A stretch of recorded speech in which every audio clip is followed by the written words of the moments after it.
মেঘনা দুর্গম চরে আসলে দুই প্রান্ত রয়েছে, মাঝখানে একটি খাল রয়েছে। সেই খালের এই পাশে প্রশাসন এবং ওই পাশে ইউপি চেয়ারম্যান সকলের সম্মিলিত প্রচেষ্টা এবং গ্রাম পুলিশের সকলের সর্বাত্মক প্রচেষ্টায় আসলে এখানে যে অবৈধ জালগুলো রয়েছে, জেলেদের এই জাটকা নিধন করছে, জালগুলো পুড়িয়ে দিচ্ছে, আমরা তেমনটাই দেখছি। এই সবুজ মিয়া ভাইয়া কই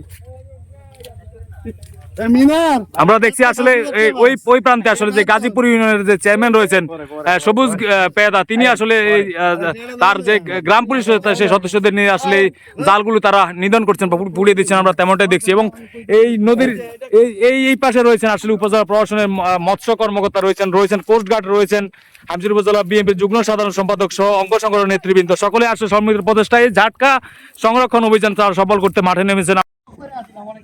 চাঁদপুরের হাইমচরে যে মেঘনা নদীর তীর অঞ্চল রয়েছে, সেখানে প্রশাসন এবং বাংলাদেশ জাতীয়বাদী দল এবং ইউপি চেয়ারম্যান সহ সকলের সম্মিলিত প্রচেষ্টা আসলে জাটকা সংরক্ষণ অভিযানে সফল করার জন্য তারা মাঠে নেমেছেন। আমরা তাদের সেই তৎপরতা দেখছি।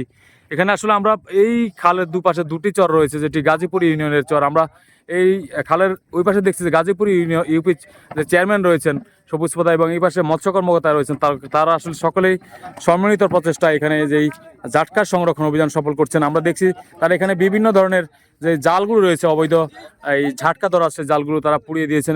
এভাবে তারা এই যে চরটি রয়েছে আসলে এই চর, সেখানে আসলে অবৈধ যে স্থাপনা গড়ে উঠেছে জেলেদের,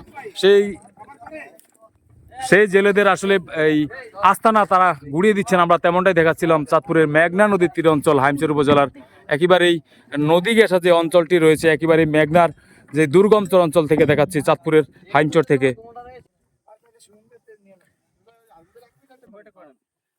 ঠিক আছে।